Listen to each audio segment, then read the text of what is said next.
Phillies finish out the Grapefruit League portion of their schedule today with a loss. 13-7 is how it went down. Roster decisions need to be made. That's what's next Thursday. It's opening day, believe it or not. Bob Wankel covers the Phillies crossing Broad, and he is back as we are going to have conversations on this team. I feel, Bob, this is a very interesting team, maybe a very under-talked about team, not only in town, but throughout Major League Baseball. What say you?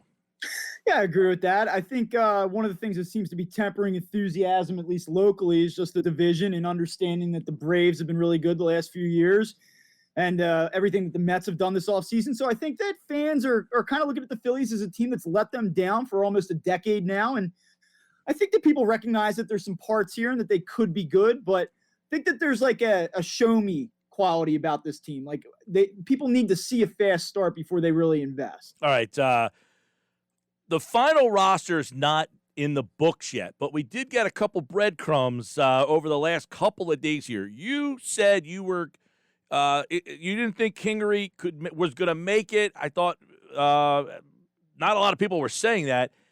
So tell us about Kingery. What's going on here? What are the options?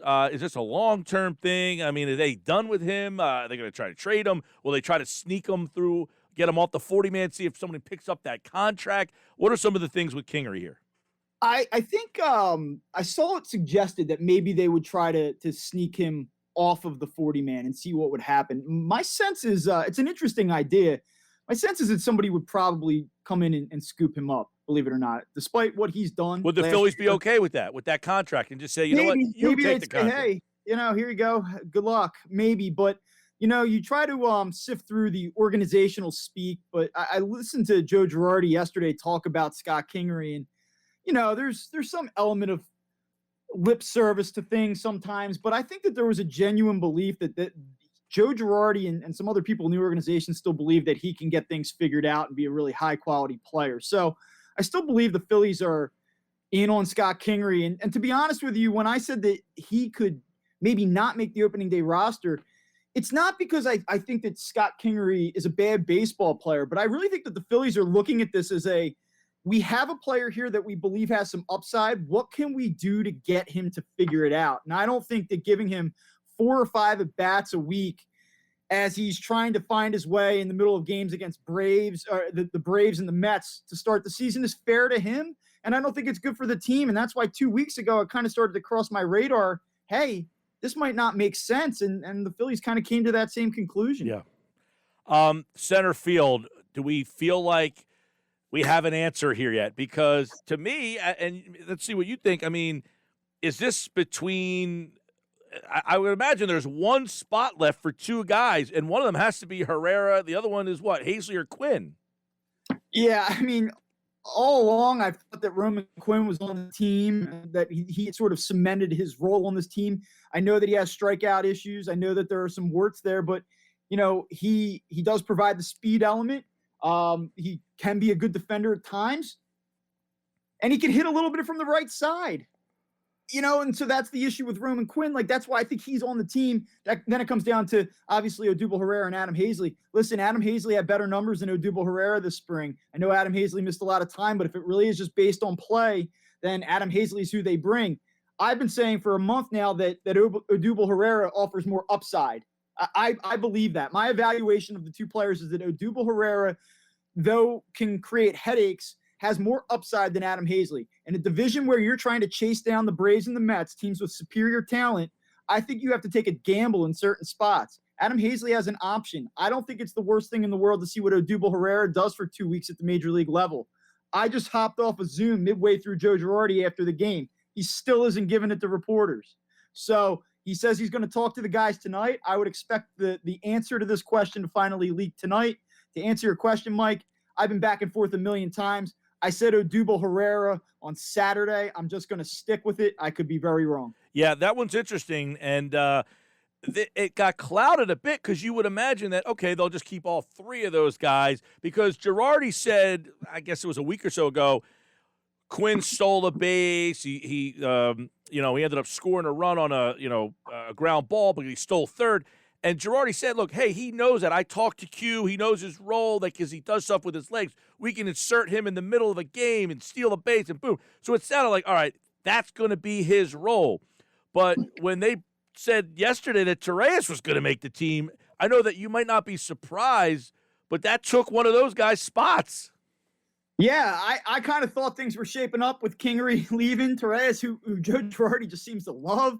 And it does. It creates a little bit of a roster dilemma here. And I really don't know what they're going to do. I have a feeling that if you're watching the Elite 8 games tonight, you're going to open up Twitter and you're going to see it pop up. And I think you're going to have your answer tonight. But I think that story will be out there. But I truly don't know. My sense all along is that they see a role for Roman Quinn. Torres being here cuts him one roster space short. They're probably going to have to, one way or the other, whether it's Herrera or Hazley, they're going to send somebody to this alternate site that they probably don't want to send to the alternate site, which is a good problem to have. Miller is going to be healthy and ready to play, it appears. Matt Joyce I guess they could make a surprise and get rid of one of the guys not on the 40-man like Joyce or Kinsler, but I would imagine that's not going to happen. After you tell a guy that he's on the team to do that would be right. A horrible look from an organizational standpoint. Could they do it? Yes. I wouldn't anticipate it at this point, though. Right. All right. So bullpen, where do is the bullpen finalized, or is there still one spot up for grabs? I know that the spring training's over, but has everybody been kind of notified here? Yeah, the surprise there obviously is Jojo Romero not making the team. We've been talking about, will it be Tony Watson? Will it be Jojo Romero? And it turns out it's not either guy. And so the Phillies are going to take quite a gamble here, starting the season against the Braves and Mets, teams with a number of good left-handed hitters, with just one lefty reliever out of the bullpen. And it's Jose Alvarado. And I don't know if you followed today's game at all, but he was a mess. And that's two of the last three outings now for Alvarado here as we close out spring training, where he's completely lost command and he struggled a little bit. And so I have a feeling that Jose Alvarado is going to be a roller coaster all season long, where he has games where you're like, this guy is absolutely unhittable. And he has games where you're like, what is going on?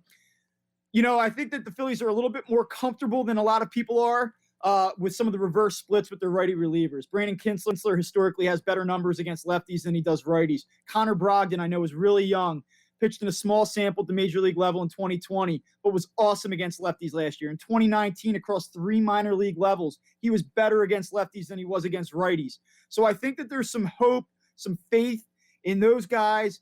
Hector Neris, Archie Bradley both have decent numbers against lefties too, that they can get away with starting the season with just one lefty in the bullpen. It's a gamble. We'll see if it pays off. Yeah, that would mean that David Hale, Sam Coonrod, and Vince Velasquez all make the team. And Girardi did say he wanted multiple guys who could throw multiple innings.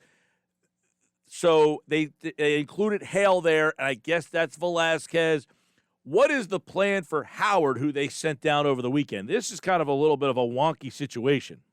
It's weird. The Phillies come out and say, Dave Dombrowski comes out and says, listen, we view Spencer Howard as a long-term solution as a starting pitcher. We still think he has that upside, but for 2021, innings usage, we want him to be a part of the major league roster eventually. Those innings are going to get burned up very quickly as a starting pitcher, so they've kind of made this short-term decision that he's going to be a reliever when he comes up. I get it if you want him to, come up and start the season and finish the season at the major league level. This is kind of what you have to do if you're going to put a innings restriction on him. I don't know long-term if that's what's best for him and his development as a starting pitcher. But Vince Velasquez, we talked about it before. The guy has like 25 lives. Phillies value this multi-inning role. They have very little starting rotation depth. And so now Vince Velasquez all of a sudden has become a very important piece of this roster, when 2 or 3 weeks ago, I could have made a very convincing argument to trade him and save yourself a roster spot and $4 million. David Hale is the one guy, frankly, I just don't get. Another team would have scooped him up if they would have parted ways with him. He would have been a major league pitcher. But I just think that there's enough upside in this roster and in this bullpen that David Hale was the one guy that really doesn't make a ton of sense for me, despite the ability to pitch more. Did they tell Watson, or did Watson tell them that he wanted to be out? Was he going to make the team? My understanding was kind of that, hey, listen, we're going to go in another direction. Okay.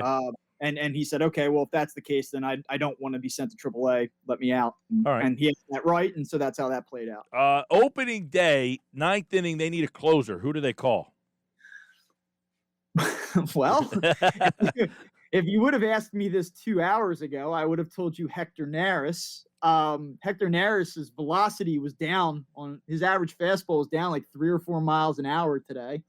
Joe Girardi after the game said it was because of the mound. So if you believe that, then there's nothing to worry about. If it's something more than that, then that's a problem. So I think you're going to see Hector Neris and Archie Bradley both get some opportunities in the early going. My guess is that if it's game one, it'll be Hector Neris, but that's just my guess. That that's not something that they've clearly defined, and I don't know that they're going to have a clearly defined role for these guys. Especially Neris and Bradley. Speaking of clearly defined roles, do you anticipate there is a clearly defined batting lineup? Because if you go through the spring lineups, there is no rhyme or reason for anything they've done. Yeah, no, there hasn't been. I suspect that you will see McCutchen hit leadoff. I think they really do like Rhys Hoskins in the 2-hole because of the ability to see pitches and draw walks. I think Bryce Harper's hitting third for this team. Real Muto will back him up. And then I think you go to Bohm in the 5, and I think that then you'll get into the Gregorius Segura center field combo at the tail end. I think that's the way they're going to do it most days to start the season. But I do see a scenario where a guy like Alec Bohm could come in and hit third. I think that's entirely possible. They might move Hoskins back and make him hit a little bit deeper at times. But I think at the start, that's what you're going to get. Been a interesting spring. I know this Herrera thing really added a curveball into the mix, as Joe Girardi said a little while ago, that they'll make that decision tonight. But he did indicate, Bob, right, that one of those 3 guys, Herrera, Quinn, or Hazley, will go down to the minors. And I would imagine that, to me, they have given Herrera almost every shot. He might not have had the best numbers, but it almost says, we want you to play every day. Well, you could look at it this one of 2 ways, right? You could say that they wanted to have the appearance that they gave him every opportunity, and so there's no CBA issues. There's no, hey, listen, you kept him off because of the past indiscretions.